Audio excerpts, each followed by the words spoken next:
Hello everyone. We want to discuss spherical coordinates. Suppose I take a point in xyz space and I project it down onto the xy plane, giving it a z-coordinate of 0. When I do that and I project it back to the z-axis, I'm going to make a rectangle here where I have a right angle in both of these positions. This point on the xy plane is a distance r from the origin. It's the same r from polar coordinates, and that same r is here. But this point is a distance of rho to the origin in 3 space. So rho being the three-dimensional hypotenuse, if you will. The angle made with the x-axis, like always, is theta, but the angle made with the z-axis, to my point, is phi. This is a three-dimensional angle. They're completely different. Now, with this orientation, notice we have a right triangle between r squared, z squared, and rho squared. And we also have a SOHCAHTOA relationship as follows, that r equals rho sine phi and z equals rho cosine phi. What we'd like to do is change x, y, and z into terms of rho, phi, and theta. Okay, so in order to do that, we'll now look at the polar coordinates. Now we already know that x is r cos theta and y is r sine theta.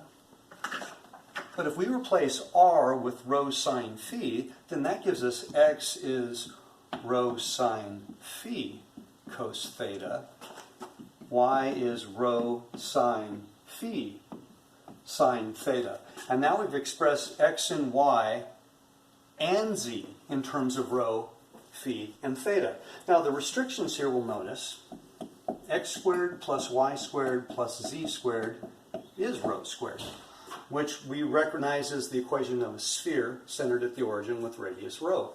We also notice the same limitations on theta as always. Theta can range between 0 and 2 pi. Now phi, being the angle made with the z-axis, can only go from vertical to vertical. So the range of values on phi, it turns out, is only 0 to pi. Now suppose we want to evaluate a triple integral over the volume of some function of x, y, and z. This might be a center of mass problem or something else. We need to, by the appropriate substitution, change this into a function of rho, phi, and theta, kind of like what we did with polar and cylindrical. But the r dr d theta part that we did with polar is expressed with rho squared sine phi, d rho, d phi, d theta. The derivation is in the textbook right now. It would take us a little bit long to get here. So let's look at a really simple example.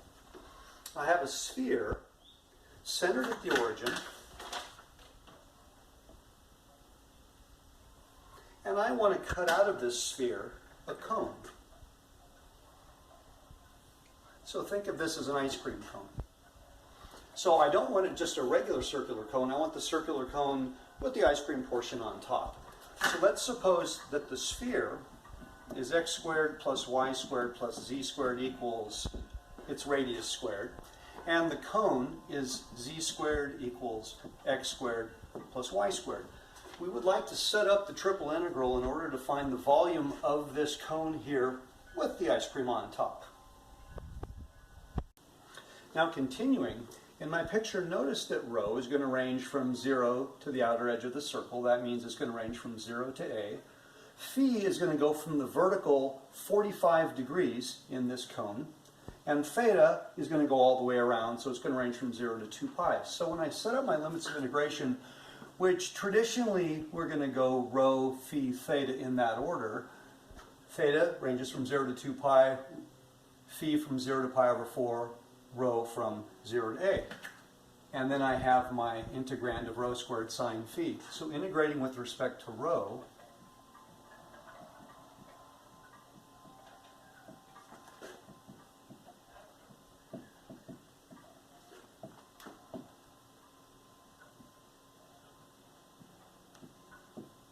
now when I evaluate this,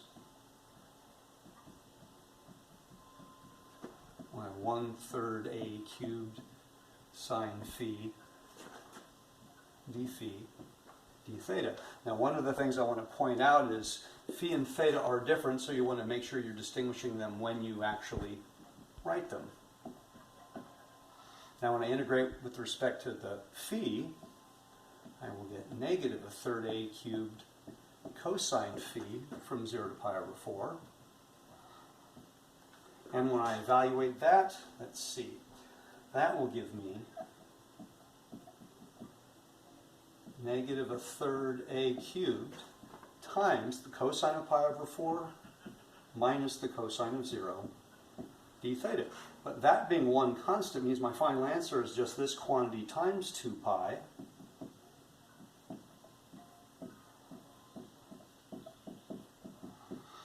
That quantity is negative to go with that negative, so when I multiply it through, the simplest form would probably be 1/3 a cubed 2 minus root 2 times pi. This was possible to do if I used cylindrical coordinates, although it would have been very complicated. Notice using spherical coordinates, one of the benefits is that all three sets of limits are constant.